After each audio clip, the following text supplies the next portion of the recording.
بسم اللہ الرحمن الرحیم۔ السلام علیکم جی ناظرین و سامعین، میں ہوں صفیہ بلوچ اور میں آپ سے مخاطب ہوں اپنے یوٹیوب چینل سندھوے سے۔ کیسے ہیں آپ سب لوگ؟ امید کرتی ہوں کہ آپ سب لوگ خیر و خیریت سے ہوں گے۔ اللہ تعالیٰ ہم سب کو اپنے حفظ و امان میں رکھے، آمین۔ دوستو، میری آج کی ویڈیو کا ٹاپک ہے جیسی صحبت ویسا رنگ۔ سلطان محمود غزنوی کا دربار لگا ہوا تھا۔ دربار میں ہزاروں افراد شریک تھے، جن میں اولیاء، کتب اور ابدال بھی تھے۔ سلطان محمود نے سب کو مخاطب کر کے کہا، کوئی شخص مجھے حضرت خضر علیہ السلام کی زیارت کرا سکتا ہے؟ سب خاموش رہے۔ دربار میں بیٹھا ایک غریب دیہاتی کھڑا ہوا اور کہا، میں زیارت کرا سکتا ہوں۔ سلطان نے شرائط پوچھی تو عرض کرنے لگا، 6 ماہ دریا کے کنارے چلہ کاٹنا ہوگا، لیکن میں ایک غریب آدمی ہوں، میرے گھر کا خرچہ آپ کو اٹھانا ہوگا۔ سلطان نے شرط منظور کر لی۔ اس شخص کو چلے کے لیے بھیج دیا گیا اور گھر کا خرچہ بادشاہ کے ذمے ہو گیا۔ 6 ماہ گزرنے کے بعد سلطان نے اس شخص کو دربار میں حاضر کیا اور پوچھا تو دیہاتی کہنے لگا، حضور، کچھ وظائف الٹے ہو گئے ہیں، لہٰذا 6 ماہ مزید لگیں گے۔ مزید 6 ماہ گزرنے کے بعد سلطان محمود کے دربار میں اس شخص کو دوبارہ پیش کیا گیا تو بادشاہ نے پوچھا، میرے کام کا کیا ہوا؟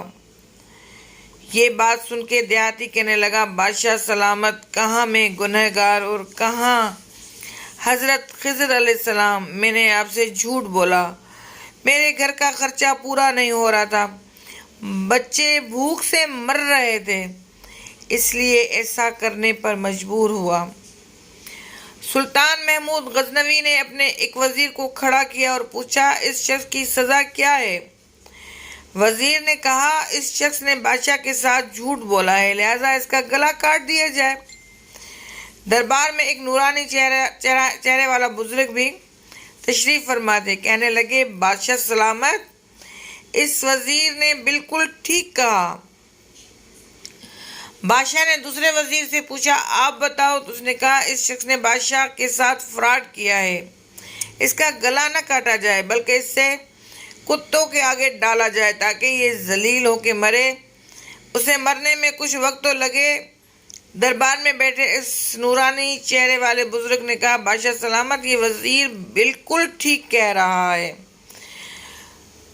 سلطان محمود غزنوی نے اپنے پیارے غلام ایاز سے پوچھا، تم کیا کہتے ہو؟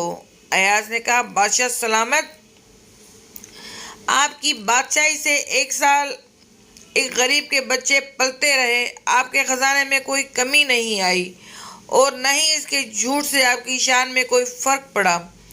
اگر میری بات مانیں تو اسے معاف کر دیں، اگر اسے قتل کر دیا گیا تو اس کے بچے بھوک سے مر جائیں گے۔ ایاز کی بات سن کر محفل میں بیٹھا وہی نورانی چہرے والا بابا کہنے لگا، ایاز بالکل ٹھیک کہہ رہا ہے۔